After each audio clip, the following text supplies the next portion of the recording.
திடீர்னு நம்ம மனசுக்கு ஒரு விஷயம் தோணும். மனசறிஞ்சு நாம யாருக்குமே எந்த கெடுதலுமே நினைக்கலையே. யாருக்கு எவ்வளவு விஷயங்கள், நல்ல விஷயங்கள் நடந்தாலும், நம்ம அத பார்த்து என்னைக்குமே நம்ம பொறாமப்பட்டது இல்லையே. ஏன் நமக்கு எந்த விஷயமுமே நல்ல விதமா நடக்க மாட்டேங்குது? அப்ப சுயநலமா யோசிக்கிறவங்களுக்கு மட்டும் தான் நல்லது எல்லாமே நடக்குதா? இப்படி நம்ம மனசு அடிக்கடி ஃபீல் பண்ணும். வாழ்க்கை அவ்வளவு சுலபத்துல யாருக்கும் நிம்மதிய குடுத்துடாதுங்க. கோடியில புரள்றவனுக்கு கூட ஏதோ ஒரு மூலையில ஒரு வலி இருந்துகிட்டு தான் இருக்கும். ஏதோ ஒரு வெறுமை அவனுக்கும் இருக்கும். அவன்கிட்ட கேட்டு பாருங்களேன், "நிம்மதியா இருக்கீங்களா நீங்க?" அப்படின்னு கேட்டா, டக்குன்னு அவனால பதில் சொல்லிட முடியாது. ஒரு நிமிஷம் தயங்கி, யோசிச்சு அப்படிதான் சொல்லுவான். யாராலயும் முழு நிம்மதியா இருக்கிறோமா அப்படின்னு கேட்டா, இருக்க முடியாது. பெரியவங்க கிட்ட கேட்டா, "போன ஜென்மத்து கணக்கு" அப்படின்னு ஒரு விஷயத்த சொல்லுவாங்க. ஏதோ ஒரு கணக்குங்க.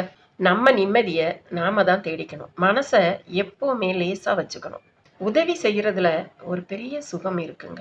இந்த உதவி செய்யறதுல வர்ற சுகம் வேற எதுலயுமே வராது. எத்தனையோ போதைகள் இருக்கு உலகத்துல. எல்லாமே மனசுக்கும் உடம்புக்கும் கெடுதல் செய்யற போதைகள் தான் உலகத்துல இருக்கு. ஆனா இந்த போதை அப்படி இல்லைங்க. ஒரு தடவை ஒருத்தருக்கு உதவி செஞ்சு அவங்க மனசார நம்மள புகழும்போது கிடைக்கிற போதை இருக்கு பாருங்க. அதை எந்த விலை கொடுத்தும் வாங்க முடியாது. அத ஒரு தடவை நாம அனுபவிச்சுட்டோம் அப்படின்னா, திரும்ப திரும்ப திரும்ப திரும்ப அத அனுபவிக்கணும்னு தோணும். அந்த அளவுக்கு அந்த போதை ரொம்ப ரொம்ப பெருசு. அதால கிடைக்கிற மன நிம்மதியும் பெருசு. எத்தனை கோடி குமிச்சாலும் எல்லாத்தையும் போட்டுட்டு ஒரு நாள் போகத்தானே போறோம். எத்தனையோ கோடி ஊழல் செஞ்சு சேர்த்து வைக்கிறாங்க. எல்லாத்தையும் உட்கார்ந்து அனுபவிச்சிடுறாங்களா?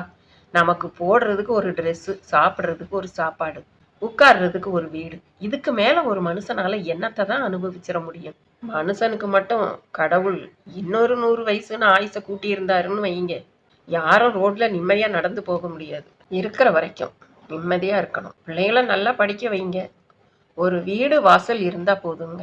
பாரதி பாடுன மாதிரி காணி நிலம் வேண்டும் பராசக்தின்னு ஒரு மனுஷனுக்கு தேவையானது இருந்தா போதுங்க. தேவையானது மட்டும் வச்சிருக்கிற மனிதன் கூட ஓரளவு நிம்மதியா தாங்க இருக்காங்க.